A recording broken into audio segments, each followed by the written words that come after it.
안녕하십니까. 오늘은 2024년 5월 27일 월요일입니다. 천손민족과 천손이라는 제목을 올려보았습니다.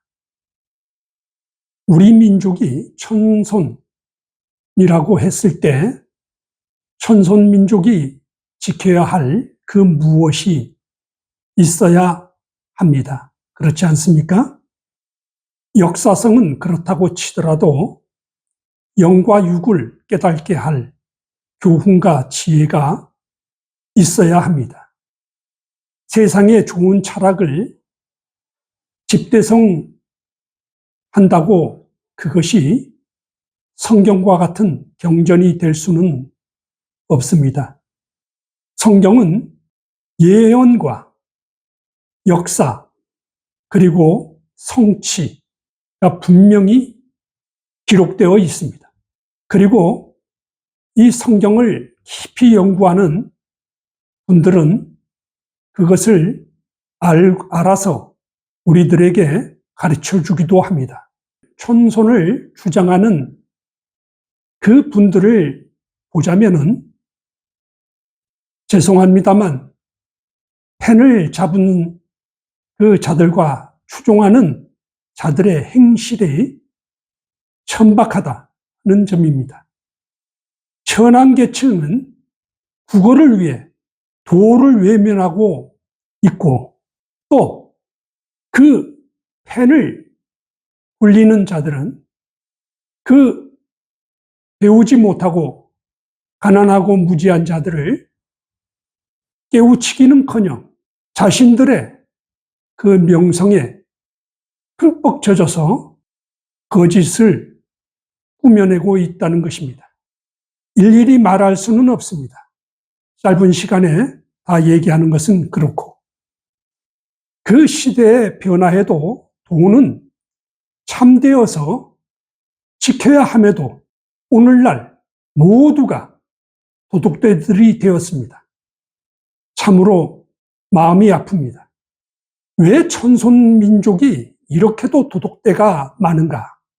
첫째, 도산 선생과 우남 선생은 그분들의 글에서 거짓말이라는 말을 많이 기록해 두었습니다. 거짓말로 속이는 일이 또 가르치는 일이 재미를 보듯 얄팍한 정신을 지녔기 때문입니다. 누구든 나의 이익에 방해가 되면 천손이고 뭐이고 천박한 방향으로 바뀌는 그 이유는 뿌리 정신이 없기 때문이라 하겠습니다. 이스라엘과 한 민족이 천손민족이다. 저도 동의합니다. 하지만 바로 알아야 할 것은 천손민족과 천손이 다르다는 것입니다. 천손민족은 말 그대로 민족적 개념이죠. 천손은 깔끔하게 말해서 택함받은 자들을 말하겠죠.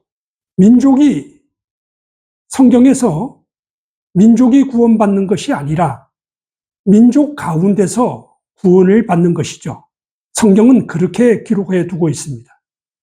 그리고 그뿐 아니라 성경은 나가서 예수님께서 오신 목적은 잃어버린 양을 찾으러 왔다 그랬습니다.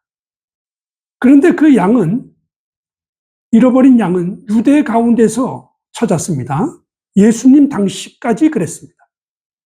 그런데 예수님께서 제자들에게 뭐라고 말씀하셨냐면은 너희는 가서 어디로 가요? 전 세계로 가서 땅끝까지 가서 그 잃어버린 양들을 구원하라고 했습니다. 그렇죠?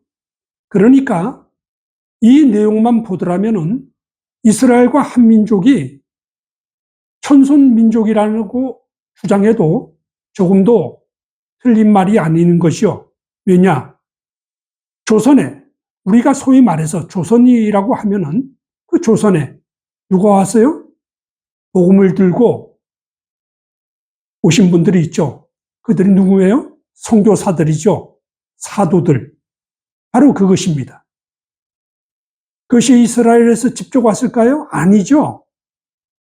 먼저 유럽으로 가서 그 유럽에서 중앙아시아, 그리고 시베리아, 그리고 한반도, 동해의 땅 끝인 한반도, 미 대륙의 땅, 미국, 미 대륙까지 전파된 것입니다. 그래서 민족 개념과 택함받은 자의 천손이라는 말은 분명히 구별해서 사용해야 하는 것입니다. 그래야만이 이 한민족이 천손민족이라 하는 주장하는 그 학자들, 그 가르치는 선생들이 피해를 보지 않게 됩니다. 바로 목사가 교회를 향해서 너희가 다 구원받는 것이 아니라 하나님의 말씀, 그 진리를 받는 자만 구원을 받는다라고 외치는 것과 같이 그렇게 하셔야 되는 것입니다. 그래야 천박한 자가 날뛰는 세상이 되지 않습니다. 젊은 청년들, 그리고 학문하시는 분들, 우리는 이렇게 아주 간단 명료하게 구분을 해서 세상을 이롭게 할 필요성이 있습니다. 그런 책임감이 있는 것입니다. 그 사도의 직분, 바로 선교사들이죠. 사도, 또 오늘날에 말하면 복음을 전하는 그런 분들이 사도의 직분을 받은 것이죠. 진리를 발견하고 따르는 그 자들을 되찾기 위해서 보냄을 받은 자를 말하는 것이죠. 그러니까 오늘날에 한국에 와서 복음을 전하는 것이 누구를 찾는 거예요? 바로 천손을 찾는 것이죠. 그런데 그 기독교, 그 서양 종교가 왜 한국에까지 와서 날뛰느냐? 그냥 그런 소리를 해대고, 그런 참 무례한 사람들이 많이 있습니다. 세 번째는 무엇이냐 하면은 용서와 관용이 있어야 됩니다. 그 용서와 관용은 무엇이냐 하면은 성경에서 말하는 논쟁입니다. 너희가 사실인지 아닌지 옳고 그름을 논쟁하라는 것입니다. 내 종교가 맞니, 네 종교가 맞니, 그것이 아니라 교훈과 지혜를 통해서 참 진리를 찾아내라 이 말입니다. 그렇기 때문에 세상에 그 어떤 철학을 집대성한다고 해서 그것이 경전, 성경이 될 수는 없는 것입니다. 그 용서와 관용은 법을 지키는 그 양심에 따라 그것이 판단할 수 있고 또 구별할 수 있게 됩니다. 잠언 22장 6절을 보면은 한번 보겠습니다. 잠언 22장 6절. 마땅히 행할 길을 아이에게 가르치라. 그리하면 늙어도 그것을 떠나지 아니하리라. 마땅히 행할 길. 진리죠. 말씀. 어떠한 결점도 없는 진리. 그것을 아이에게 가르치라는 거예요. 여기서 아이는 제자를 말하는 것입니다. 아랫사람, 선생이 제자에게, 아비가 아들에게 가르치라 이 말입니다. 이해하셨습니까? 그러면은 이 마태복음 22장 14절에 보면은 청함을 받은 자는 많되 청함을 받은 자가 누구예요? 우리의 오늘 제목대로 얘기한다면은 천손민족이죠. 그러나 택함을 입은 자는 적으니라 했습니다. 성경으로 말하면 구원받을 자는 적다 하는 말이죠. 그러니까 우리가 한민족이 천손민족이라고 세상을 향해서 그렇게 주장하거나 호들갑을 떨어서는 안 되는 것입니다. 왜냐? 그것은, 그렇게 말하는 것은 우리 민족 전체를 천박하게 하기 때문에 그렇습니다. 택함 받은 자, 거룩한 자, 의를 이룬 자, 하나님의 율법을 지킨 자를 택함 받은 자가 되는 것이죠. 가장 중요한 것은 역사성, 절대성, 그리고 생명인 진리가 없으면 죄송하지만 모든 것이 꽝입니다.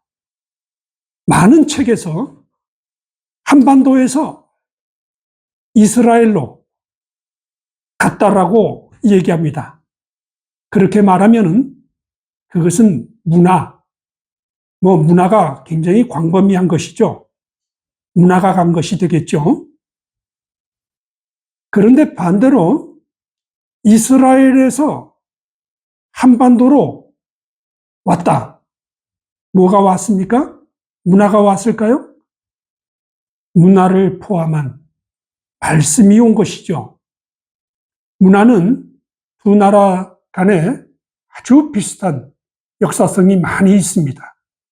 그것은 우리가 누구나 다 쉽게 알고 또 인정합니다. 그러나 말씀이 왔다라는 것을 거절하고 거부하고 무시하면 그것은 참으로 어리석은 선택이 되는 것이죠. 이 진리가, 말씀이 한반도에 들어옴으로써 귀천이 사라졌습니다. 아시죠? 남녀 차별이 없어지고 양반과 노비가 사라졌습니다. 아시죠? 태초에 쌍놈의 아들이 의사가 되었던, 태초에 연세대학 의사가 된 사람이 있죠. 바로 그런 겁니다. 또 이승만 박사의 집권 당시에 여성들이 투표권을 가졌습니다. 인정하시죠? 이 귀천이 말씀 안에서 사라지게 되므로 무엇이 왔어요? 바로 그렇습니다. 자유입니다. 자유. 이것이 하나님의 역사입니다. 누구를 통해서요? 바로 종들을 통해서. 그렇기 때문에 이승만은 일반인이 아닙니다. 그 점을 믿는 사람들이 뼛속까지 인정해야 되고, 그것을 거부하면은 우리 역사는 말짱 꽝입니다. 이것이 하나님의 말씀의 능력인 것입니다. 젊은 학생들, 그리고 학문하시는 분들, 나라를 위해서, 또 가깝게는 우리 이웃을 위해서 산다는 것, 얼마나 멋있습니까? 멋지잖아요? 그런 꿈을 꾸어보시면 어떻겠습니까? 그리고 그런 꿈을 가진 사람들이 나라를 위해서 정치를 한번 해보겠다라고 생각하면 얼마나 멋있습니까? 민주화, 평등, 평화, 이런 거 집어치우십시오. 정의란 법을 지키는 것입니다. 인권이 무엇이냐? 법을 지키는 것입니다. 평등이 무엇이냐? 법을 지키는 것입니다. 이해하시겠습니까? 귀천이 사라졌습니다. 남녀 간에 평등해졌습니다. 교육에 자유로워졌습니다. 자유를 찾은 것입니다. 무엇으로요? 하나님의 말씀의 능력으로. 여러분 오늘도 승리하시는 그런 하루가 되시기를 응원하며 기도하겠습니다. 천손민족과 천손, 그 차이를 짚어보았습니다. 감사합니다.